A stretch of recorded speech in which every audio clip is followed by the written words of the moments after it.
So, American surfer, Emirates Team New Zealand, secret weapon, American surfer. I'm going to start today by just reminding everyone that not everything you see, hear, or read is true. But I will tell you how I think I got invited onto arguably one of the greatest America's Cup teams in sailing history.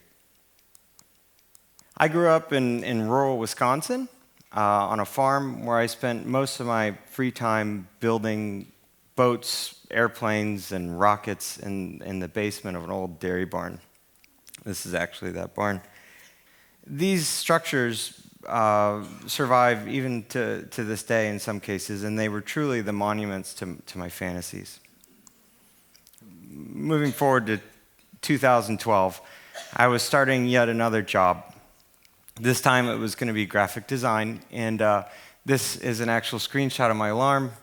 Buy pants, wear pants. And it was a literal reminder that on my way to work, I needed to stop and buy dress clothes and put them on somewhere, which happened to be between my car doors in a parking lot. And this was my first day as a senior graphic designer at a real corporation, and I had no business at being a senior graphic designer at a real corporation. I taught myself to do graphic design over several years of just nonsense. During the interview with my now boss, I was able to get far enough off track to discover that he and I shared a love for windsurfing. And that was my connection to, it's my belief that this was like, hey, I'll keep this guy around and we'll see if it works out because it might be fun. Years prior, I could be found living in a van in a coastal or mountain town. I've had other resume entries, careers, careenings in medical device sales, website design, insurance, water sports, surfboard manufacturing, which I still do as a hobby. It's my favorite. I was random. I did a lot of random things, and every single one of these things, like I would sneak into medical device meetings, neurosurgical meetings. Literally, when a door cracks, I'd run in and get in, and I'd hand out my resume, and I got a job as a clinical specialist for a neurosurgical company. And I did that for a while, and I pretended to be an insurance adjuster after a hurricane for a friend. Maybe illegal. I don't have time today to tell you all about my work with cadavers and all the bosses that never knew I was coming. But I can tell you that I feel like I've lived about 100 lives, and every single one of these opportunities came from a real face-to-face, in-person conversation with someone where a connection was made on some level. And these people took massive risks to allow me to go do these things, but it happened. So it's all good. To Emirates Team New Zealand, that story started when I got to meet Glenn Ashby in Italy. And Glenn Ashby, if you don't know, he's an Australian. But he is an Olympic silver medalist, 17-time world champion sailor, and he was and is the skipper of Emirates Team New Zealand to this day, and he's an amazing human being on many levels. But we met on the beach in Italy where I was performing. I was doing my thing with sailing at the time. I was filming performance sailing with kind of your over-the-counter drone, plus or minus a couple parts, depending. And I was doing a lot of work in analytics and coaching, but also doing marketing stuff. It was kind of my foot in the door. So I had a chance to sit. Glenn took the time out of his crazy schedule, because he is a bit of a celebrity at these events, in the midst of another world championship, to sit there and listen to my story. And I told him about this drone that I was developing back in the States, and I told him about my involvement in the industry and how I thought it might be relevant to what was going on. I am super thankful that he did this. Glenn then took my story and returned back to New Zealand and shared that story with the fellow decision makers of Emirates Team New Zealand. I hadn't been hired yet, but I had officially entered the story of the 36th America's Cup. Later that year, Glenn hired me, offered me the job, and I was ecstatic. We moved my young and growing family across the other side of the world, And I was blown away by the designers, the athletes, the builders, and the sheer scale of the program. And I was truly happy to be there. I've never felt settled, and I felt like this was my happy place. So nowadays, I get asked a lot if I have an engineering degree. And it comes from an MIT scholar or Ivy League scholar that's usually working in the industry I'm working in right now. And I feel like I have to interrupt this story to bring you back in time to some of my education story. So, if you could access my grades, yeah, always excited. In kindergarten, I told my mom I was going to go learn to read. And I came home, this is about that time, and I came home and I didn't know how to read, and I was just devastated after the first day. But anyways, so if you could see my grades, you'd know I was not a good student. I struggle with time management, buy pants, wear pants. And I can tell you that today it could have been buy shirt, wear shirt, because that's literally what happened this morning at 8 a.m. I was due here at 9:45, and my wife said, "You don't have a shirt?" "Nope, I'm going to buy one." So New Zealand provided NASA. I thought that was relevant, and we're here. So, but more importantly to this story, algebra was a big deal to me. And now we go to the spring of 2000. I'm a high school senior. I have a scholarship to university, but the only thing between me and that scholarship is high school algebra. And Miss Peterman took the time to hear my story and learn about me. And I think she knew that I might possibly be able to do something beyond algebra. And magically that spring, I passed algebra. And I carried on to university, where I majored in communication. Communication because years prior in grade school, some teachers identified me as gifted as a communicator. So I ran with that, and that was me hedging my bets to get through college. And it barely worked. Absolutely. Yeah, I don't want to even get into that. So back to Emirates Team New Zealand, my job was performance analyst. So I was responsible for creating kind of the visual data collection system ecosphere. And a part of that was this special drone that I've been working on. And I had the support of the amazing boat builders to fabricate stuff, and an amazing team of programmers to make sure that the data we were collecting off the water could easily synchronize into these massive, highly technical debriefings.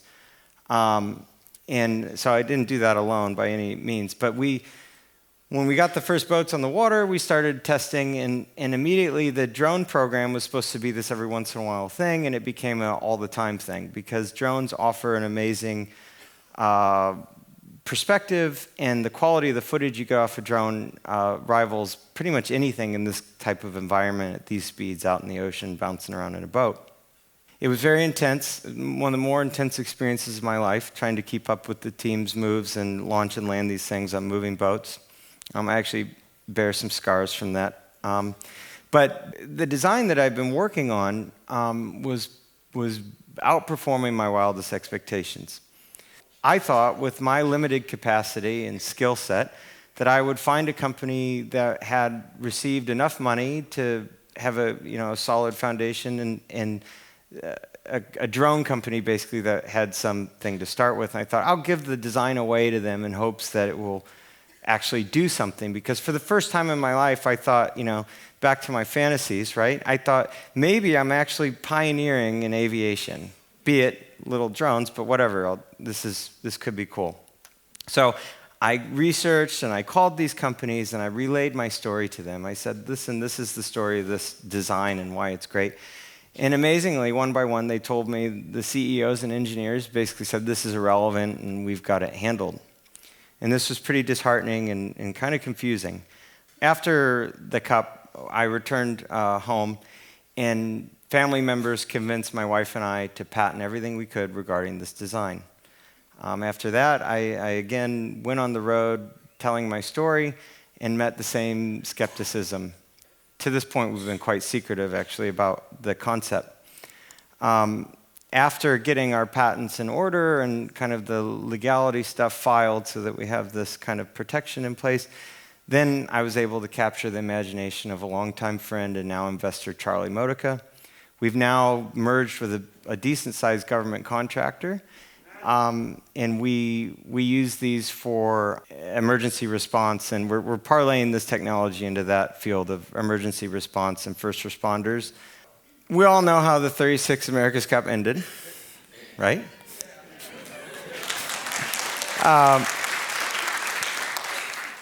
I went home when the boat was packed up and the base was packed out and sent to Bermuda, so I watched it from home. And more than anything, I missed the people of Emirates Team New Zealand. The winning, the story was incredible from start to finish. But I really, really miss the connections I have with these people, because it's an incredible group, as you can imagine. In the 37 years of my life, I think the most important thing I can relay here today is that not listening to each other's story certainly leads to the lack of opportunity, and maybe more importantly, the lack of civility. I think that we're spending more time with our phones and less time with each other. Obviously, that's a big thing. And less time with our environment. And I think these connections can take you from a farm in Wisconsin to Emirates Team New Zealand, secret weapon, American surfer, which, I mean, honestly, couldn't be more of a fantasy, even though it's not necessarily true. But I'm going to leave you today with a video of some of the cast of Emirates Team New Zealand that I produced in the middle of our campaign as an appreciation towards our donors and supporters at that point. So it kind of showcases mid-campaign where we were, which was actually pretty incredible because no one knew where we were in terms of performance. So this was the first time people had seen the boat, tack upwind, foiling, and all this stuff. So that's what I prepared this video for originally, but I'm going to share it with you today. And all I'd ask is that in the future, we all do our best to take time to listen to each other's stories and take time to let yourself be curious and enjoy this little clip.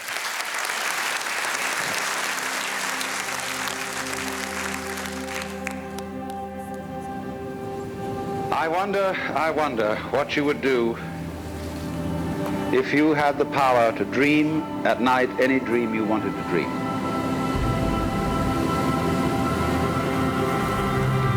And you would, of course, be able to alter your time sense.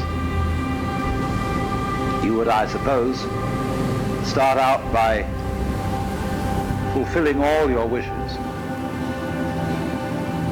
You could design for yourself what would be the most ecstatic life. You would be getting a little taste for something different. And you would move over to an adventurous dimension where there were sudden dangers involved and the thrill of dealing with dangers. And you could rescue princesses from dragons and go on dangerous journeys. And after you'd done that for some time, you'd think up a new wrinkle to forget that you were dreaming, so that you would think it was all for real. And then you'd say, well, like children who dare each other on things, how far out could you get? Because all perfectly known futures, as I pointed out, are past. They have happened, virtually. It is only the true future is a surprise.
Yeah, thanks. That was scary to watch. Just that. We have a unique opportunity. Nick has agreed to start. I've got a couple of questions we are going to ask him. Firstly, thank you so much for that, mate. That was fantastic. And I think most of us probably watching that video didn't realise how unbelievably fast those boats go when you look at it like that. And I kind of just thought that I was watching boats do skids just then. That was kind of amazing. I guess what I wanted to know when it comes to the drones, because this is your specialty, this is all filmed by you, operating the drones. What, if you can, in a nutshell, tell us makes your drone that much different? Simply, it's just the challenge was keeping up with the boat. These boats achieve the airspeed over the rig is over 65, 70 miles an hour at times. So that's how fast you'd have to fly a drone to film the boat going upwind at kind of the most extreme in-class spec there. So that's what my drone did that nothing else could do, is simply go that fast and film while doing it. And the concept is a kind of a duh for when you think about it, because traditional drones are, nothing's designed to be aerodynamic, and that's exactly why nothing goes fast enough. So my mission was to organize a traditional multi-rotor that you'd buy or use or whatever commercially or in consumer world, and organize that in a way that's slippery. And out of that came a lot of stuff that I didn't even know it was going to happen. And there's other things that it does really well, like bad weather. So we can stay aloft and over 80 mile an hour winds and do weird things. We can pull them behind trucks or boats at 100 miles an hour. There's a lot of weird stuff that the design does. So it's a very logical step, and it's just kind of like it was a bit shocking when we learned that no one had done it yet. So that was good news. I quite often think that people who are absolutely brilliant and do great things like this make the idea seem really simple, which is exactly what you just did. Just make it go faster. Yeah. Oh, yeah. Okay. Well, I was with some of the best minds in the world regarding going faster. Yeah. And I feel obligated to tell anyone that sees that video that sequence at the beginning was upwind tacking on foils, like turning upwind on the foil. And at that time, no one in the other campaigns was doing that. So we hit everyone. That was like, to us, that was just gold. Those first 5, that's why it seemed a little repetitive, but whatever. That's cool. No, it looked great. It was awesome. My final question is, and for a lot of people who are locals here in Tauranga, we obviously know that Peter Burling is a local and was, a big part of us winning the cup. Is that man a complete freak? Yes, in the best way. He's an amazing person, and the quality of his character. All these guys, if you go in the America's Cup world, you hear about Emirates Team New Zealand and the family, and there's obviously a lot that goes on, but for the most part, there's it's an amazingly intimate group of people when the cup is on, and I think that Peter showed everything that you saw in the racing and the outcome. It was just distilled Peter and that team, just the focus and the, just the calculated surgical execution of what they need to do. Yeah, and yeah, awesome people. Really liked them all. I hope they let me come back, I'm here trying. We'll show them this video. They've seen it. They'll see it. They'll see it. All right, ladies and gentlemen, please, one more massive round of applause for Nick Howells. Thanks, mate.